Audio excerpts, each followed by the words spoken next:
dywys ddrama, roeddwn ni bob amser yn dod ar draws rhieni oedd yn fy herio ar noson rhieni, ynglŷn â pam ddylai fy mhlentyn i astudio drama, pa werth fydd drama iddyn nhw ar ôl gadael ysgol.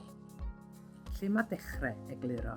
Byddwn ni wastad yn dweud, nad yw astudio drama yn arwain bob amser i yrfan myd y theatr neu ffilm.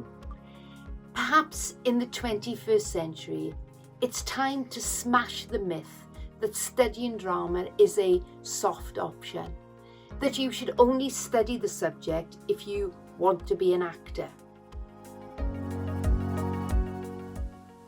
Dewisais astudio drama ar lefel tygau a safon uwch, oherwydd roeddwn ni eisiau sicrhau fy mod i'n astudio amrywiaeth gyflawn o bynciau. Roeddwn ni'n eithaf sicr bod fy ngyrfa yn mynd i gynnwys pynciau fel gwyddoniaeth a mathemateg, ond doeddwn ni ddim eisiau colli'r creadigrwydd roeddwn ni wedi ddatblygu wrth astudio drama yn gynhyrchan yr ysgol. Datblygais llawer o hyder wrth gymryd rhan mewn cynhyrchiadau a pherfformiadau yn yr ysgol, ac roeddwn ni eisiau adeiladu ar hyn yn fy astudiaethau a throsglwyddo'r sgiliau hynny i'r brifysgol ac yn y pen draw i fyd gwaith.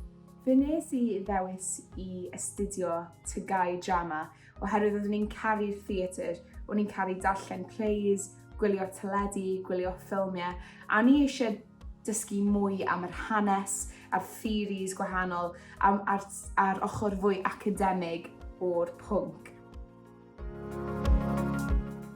Mae nifer o ddisgyblion wedi darganfod bod y sgiliau wnaethon nhw ddysgu a'u profi yn y gwersi drama wedi eu paratoi nhw ar gyfer gyrfa lwyddiannus fel cyfreithiwr, meddyg, rheolwr busnes.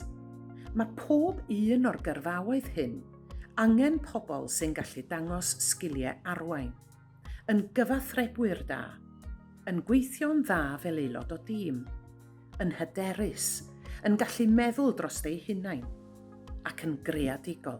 Rwyf i bellach yn gweithio yn Microsoft ac, nad oes gen i yrfa yn y celfyddau, rwy'n defnyddio sgiliau a phrofiadau a gefais yn fy mhynciau yn yr ysgol bob dydd. Wnaeth astudio tygau drama helpu fi gael fy swydd bresennol trwy yn gyntaf adeiladu hyder. Dwi nawr ar hyder i gyfweld â phobl, i siarad yn gyhoeddus a'r darlledu yn y Gymraeg a'r Saesneg a'r dyledu. As a teacher, the one area where I saw many students flourish was how they developed in confidence and belief in themselves. The ability to stand up in front of your peers and receive feedback is difficult, but it inevitably stands you in good stead for any job or interview in the future. Fe wnaeth e hefyd rhoi sgiliau perfformio i fi. Dwi'n gweld darlledu ar y teledu fel rhyw fath o berfformiad a nes i gael sawl profiad yn neud hyn yn ystod astudio'r pwnc.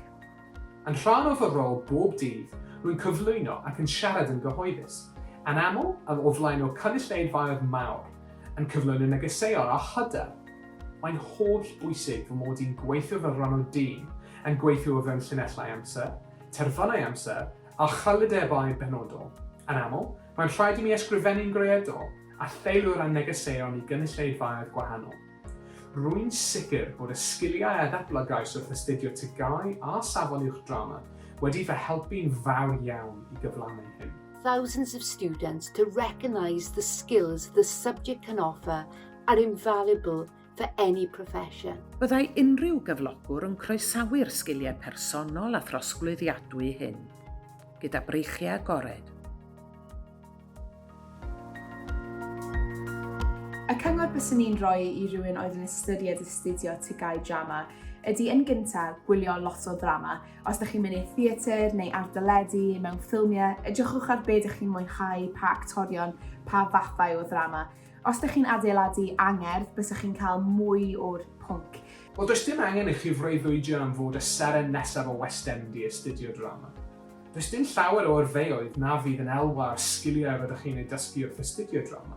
A bydd gallu dangos tystoliaeth gadarn o'r sgiliau hyn gyda chymhwyster drama yn ei helpu'n fawr iawn.